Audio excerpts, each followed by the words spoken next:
ఓం మహాగణాధిపతయే నమః. ఓం గురుభ్యో నమః. ఓం శ్రీమాత్రే నమః. మనం ఈరోజు జూలై మాసంలో గ్రహస్థితి ఏ విధంగా ఉంది, దాని మూలంగా ఎవరెవరికి ఎటువంటి ఫలితాలు జరగనున్నాయి అనేటువంటి విషయం చెప్తుంది నేనైనప్పటికీ కూడా చెప్పిస్తుంది సాక్షాత్ లలితామ్మవారిగా భావిస్తూ, ముందుగా అసలు గోచారం ఎలా ఉంది అని చూసుకున్నట్లయితే, మీనరాశిలో శని, వృషభంలో స్వక్షేత్రంలో శుక్రుడు, మిథునంలో గురువు యొక్క సంచారం జరుగుతుంది. ఆ యొక్క శుక్రుడు 26వ తేదీ వరకు అక్కడ ఉంటాడు. 27వ తేదీ నుంచి గురువుతో శుక్రుడు కలుస్తాడు. అదేవిధంగా మనకి కర్కాటకంలో బుధుడు ఉన్నాడు, మరియు అదేవిధంగా సింహరాశిలో కుజుడు కేతువు యొక్క సంచారం జరుగుతుంది. కుంభంలో రాహు. ఇక చంద్రుడు ప్రతి 2.5 రోజులకు ఒక్కో రాశి మారుతూ ఉంటాడు.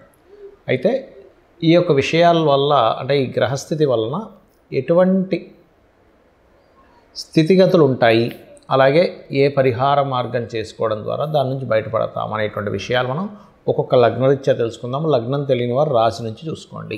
వృశ్చిక లగ్నము, వృశ్చిక రాశి. వృశ్చికం వారికి అర్ధాష్టమ శని కూడా పోయింది. కాకపోతే లగ్నాధిపతి దశమంలో ఉన్నాడండి. ఏమిటి పరిస్థితి? కేతువుతో ఉన్నాడంటే ఉద్యోగంలో హైపు ఇస్తాడు, కొన్ని డిస్ప్యూట్స్ ఇస్తూ ఉంటాడు, బాస్తో కొంత అగ్రెసివ్నెస్ ఇస్తాడు. బాస్ ఏమో మీకు సడన్గా మీరు ఇది పోస్ట్ మీరు తీసుకుని అనేటువంటివి ఇస్తాడు, రకరకాలు ఇస్తాడు ఇక్కడ. ఎందుకంటే కుజుడికి ముఖ్యంగా అది మిత్రక్షేత్రం, కేతువు మిత్రుడే, కానీ ఆ రెండు కలయిక కొంత ఇబ్బందిని ఇచ్చేటువంటి ఫైరీ సైన్లో ఉంది. అంటే ఏంటి, అగ్రెసివ్గా కొన్ని నిర్ణయాలు జరుగుతూ ఉంటాయి కెరియర్ పరంగా, అంటే అదొకటి చూపిస్తుంది. అలాగే చాలామందికి ఉన్న భయం ఏమిటంటే, ఏమంటే అష్టమంలో గురువు ఉన్నాడు, గురుబలం లేదు అనుకుంటారు. ఒకటే గుర్తుపెట్టుకోండి, గురుబలము ఏ భావానికి ఉంది అది ఆస్ట్రాలజీ. కేవలం ఎప్పుడు లగ్నానికి ఉండాలని రూల్ లేదు. ధనభావానికి ఉంది, ధనపరంగా బాగుంటుంది, అందులో ఎటువంటి సందేహం లేదు.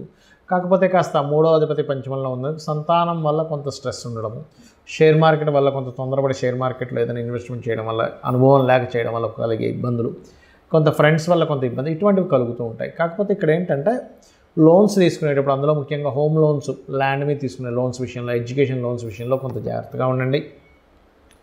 అలాగే తొందరపడి ఉద్యోగాలు మానేయడం, ఉద్యోగంలో కొన్ని తొందరపాటు నిర్ణయాలు తీసుకోవడం, ఇటువంటివి చెయ్యకండి దయచేసి. అలాగే మరొక విషయం ఏంటంటే, ఇక్కడ గమనించుకున్నట్లయితే ఇక్కడ ప్రధానంగా మీరు ఈ అష్టమ స్థానాధిపతి అష్టమంలో ఉన్నందుకు లాంగ్ టర్మ్ షేర్ విషయంలో మీకు కనుక ఎప్పటి నుంచో చాలా అనుభవం ఉందండి, ఈ షేర్ కనుక కొంటే లాంగ్ టర్మ్గా బాగుంటుంది అనుకునే వారికి పర్లేదు. కానీ షేర్ మార్కెట్లో అనుభవం లేక, షేర్ మార్కెట్ యోగాలు లేనప్పుడు మాత్రం ఇబ్బంది పడతారు. ఎందుకంటే 99% పీపుల్కి షేర్ మార్కెట్ యోగాలు ఉండవంత తొందరగా. ఎందుకు అంటే 2, 5, 8, 11 స్థానాధిపతులు, ఆ స్థానాలు కాంబినేషన్స్లో బాగుండాలి. ఫార్ములా చెప్తున్నా, గుర్తుపెట్టుకోండి. అలాగే కనీసం ఒక్క నీచభంగ రాజయోగమైనా, ఒక విపరీత రాజయోగమైనా ఉంటూ దానికి సంబంధించిన మహాదశ నడవాలి. అప్పుడే మీకు షేర్ మార్కెట్లో రాణిస్తుంది. లేనట్లయితే పాపం చాలా శ్రమ పడతారు, కానీ రాణించదు. ఇది గుర్తుపెట్టుకోండి. ఎందుకంటే చాలామంది బాగా తెలివైన వాళ్ళు, చాలా మంచి వాళ్ళు, ఎవరికి ఏ హాని చేయని వాళ్ళు కూడా ఈ షేర్ మార్కెట్లో అనుభవం లేకుండా వెళ్ళడం వల్ల, వాళ్ళకి యోగం లేకుండా వెళ్ళడం వల్ల పాపం చాలా ఇబ్బంది పడ్డ వాళ్ళని నేను చూశాను. అందుకే నేను ముందుగా ఈ విషయాన్ని చెప్తున్నా. అలాగే మీరు ఉద్యోగ సంబంధించిన విషయంలో కాస్త కుజుడు కేతు ఉన్నాడండి, కాస్త ఎక్కువ స్ట్రెస్ ఉంటుంది అనుకునేటువంటి వారు ఓం మాణిక్య మకుటాకార జానుద్వయ విరాజితాయే నమః చేసుకోండి. లేదంటే సంతానం కోసం ప్రయత్నం చేస్తున్నాము, పంచమసేన వచ్చింది అది కాకుండా అనుకునేటువంటి వారు దిగంబర శ్రీ పాదవల్లభ దిగంబర అనే నామస్మరణ చేయండి. అన్ని విధాలా మీకు బాగుంటుంది, అందులో ఎటువంటి సందేహం లేదు. నన్ను చాలామంది అడుగుతున్నటువంటి కొన్ని ప్రశ్నలకి ఇప్పుడు ఈ వీడియోలో నేను మీకు చెప్తాను. చాలామంది ఏంటంటే నన్ను అడుగుతున్నటువంటిది, అసలు ఒక జన్మజాతకం తీసుకున్నప్పుడు అందులో అస్సలు మహాదశ కానివ్వండి, యోగాలు కానివ్వండి సరిగ్గా లేక చాలా దారుణమైనటువంటి స్థితిలో ఉన్నప్పుడు కూడా మనం బయటపడవచ్చా అన్నది చాలామంది అడిగారు.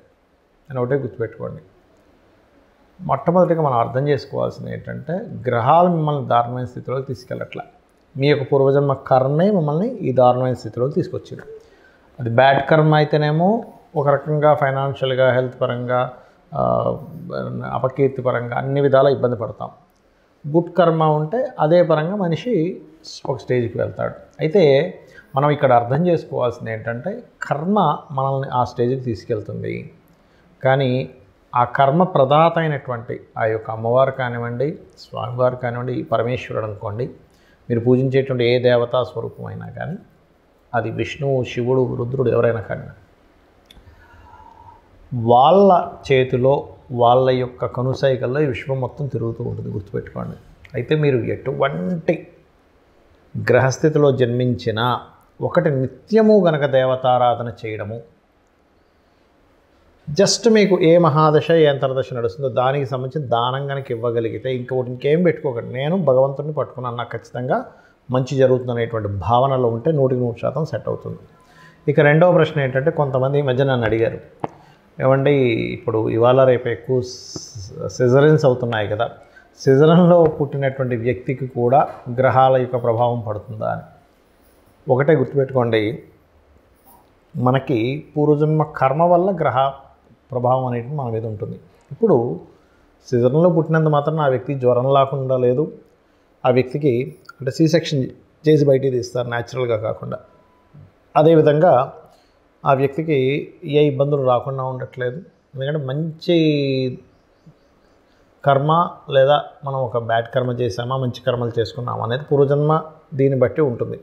అయితే ఇక్కడ మరొక క్వశ్చన్ దీనికి అనుసంధానంగా ఏమడుగుతున్నారంటే, ఇప్పుడు మనం పెట్టినటువంటి ఒక ముహూర్తంలో పెట్టుకుంటాం అంటే చాలామంది అడుగుతుంటారు, ఏమండి ఇలాగా న్యాచురల్ డెలివరీ అవ్వదు, సో మీరు ఎవరినైనా పురోహితుల్ని లేకపోతే ఆస్ట్రాలజర్ని కనుక్కొని ఫలానా 1 వీక్లో మీరు ఒక మంచి రోజు చూసుకొని చేసుకోండి ఫలానా టైం అని చెప్తూ ఉన్నప్పుడు, ఆస్ట్రాలజర్ని సర్వసాధారణంగా తల్లిదండ్రులు వాళ్ళు పడ్డ కష్టాలు కాకుండా వాళ్ళ పిల్లలైనా బాగుండాలనేటువంటి ఒక మంచి ఆలోచనతో వస్తారు. తద్వారా ఫలానా రోజు చేసుకోండి బాగుందని చెప్పడం జరుగుతుంది. అయితే ఇక్కడ ఏంటంటే క్వశ్చన్ ఏంటంటే, చాలామంది మరి అలాగ మనం ముహూర్తం పెట్టినప్పుడు ఆ వ్యక్తికి అన్ని కర్మలు పోతాయా ఒక మంచి ముహూర్తంలో పుట్టినప్పుడు అంటే, ఒకటే చెప్తాను నేను మీకు, మనం పెట్టడం కాదు అసలు అక్కడ ముహూర్తం, ఆ జీవుడు అక్కడ పుట్టాలని రాసి పెట్టుంటే ఈ యొక్క ఆస్ట్రాలజర్కి కావచ్చు లేదా పంతులు గారికి ఎవరికైనా మన టెంపుల్స్లో ఉండే పురోహితులు ఎవరైనా ఫలానా రోజు చేసుకోండి అని చెప్పినప్పుడు వాళ్ళ ఆ జాతకుడు మంచి పుణ్యకర్మలు చేసుకుని ఉంటే ఖచ్చితంగా ఆ టైంకి పుట్టేస్తాడు వీళ్ళు పెట్టిన ముహూర్తానికి. లేదనుకోండి, నేను చాలా కేసెస్ చూసింది ఏంటంటే, మంచి ముహూర్తం పెట్టినా కూడా జీవుడికి ఆ టైంలో పుట్టే యోగం లేదు. అంటే ఆ జీవుడు ఫలానా కర్మలు అనుభవించడానికి ఒక పర్పస్ కోసం పుడతారు. ప్రతి ఒక్కరు కూడా ఖచ్చితమైన ఒక పర్పస్ ఉంటుంది, ప్రతి జీవి ఒక పర్పస్ కోసం పుడుతుంది. ఆ పర్పస్ కోసం పుట్టేటప్పుడు ఏ సమయంలో పుట్టాలో ముందే డిసైడ్ అయి ఉంటుంది.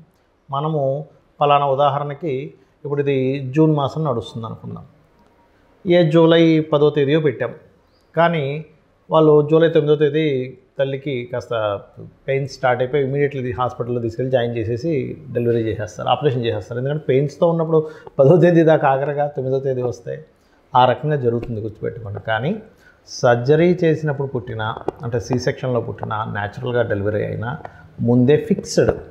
కాకపోతే ఏంటంటే కొంచెం వీళ్ళు చేసుకున్న పుణ్యం ఉంటుంది, తల్లిదండ్రులు చేసుకున్న పుణ్యకర్మలు ఏవైనా ఉంటాయి, అవి కొంతవరకు వీళ్ళని సరైన సమయంలో పుట్టేలాగా కూడా తోడ్పడుతుంది.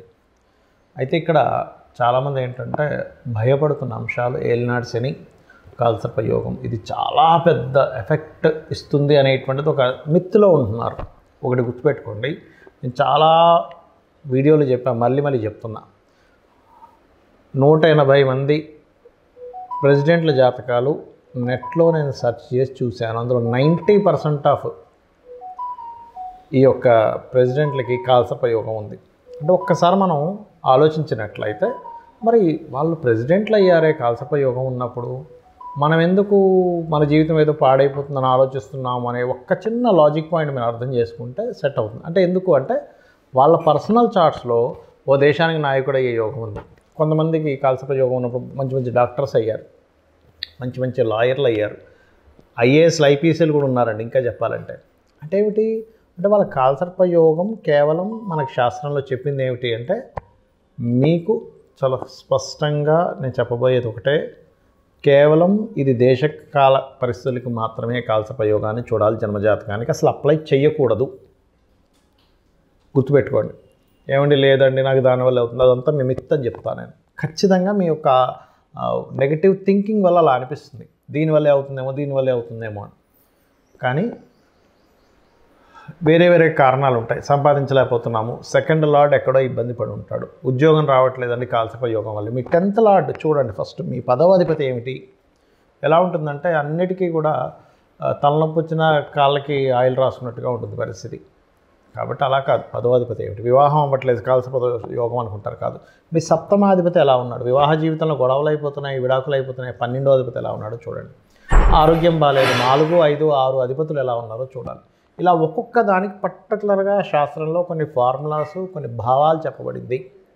అలాగే ఏలినాడు శని విషయంలో కూడా మీరు గుర్తుపెట్టుకోండి, ఎప్పుడు కూడా శని అనగానే వెంటనే మనం నెగిటివ్గా వెళ్ళిపోయి నాకేం కలిసి రాదు, ఏం చేసినా కలిసి రాదు, అది కాదు. కర్మకారకుడు, కర్మప్రదాత, ఆయనకు ఒక పోర్ట్ఫోలియో ఇవ్వడం జరిగింది. మీ మంచి చెడు కూడా ఆయన ఇస్తాడు. కాబట్టి ఏమిటి, ఏలినాడు శనులు అర్ధాష్టంశంలో అష్టంశంలో నడిచేటప్పుడు ఎక్కువ నిద్రపోవడం చేయకూడదు, యాక్టివ్గా ఉండాలి, ఎక్సర్సైజ్ చేస్తుండాలి, ఎప్పుడు ఏదో పనిలో ఉంటుండాలి, శ్రమిస్తుండాలి. శ్రమకారకుడు కాబట్టి మనకి ఇబ్బంది కలగకుండా ఉంటుంది. దాంతోపాటు మీకు దగ్గరలో ఏదైనా ఆలయం ఉన్నట్లయితే ప్రత్యేకంగా స్కందుడి ఆలయము లేదా గణపతి ఆలయము లేదా అమ్మవారి ఆలయం, ముఖ్యంగా హనుమాన్ ఆలయం కనుక మీరు రెగ్యులర్గా వెళ్తున్నట్లయితే ఏలినాడు శని ప్రభావం కంప్లీట్గా పాజిటివ్గా పనిచేస్తుంది మీకు. శ్రీమాత్రే నమః.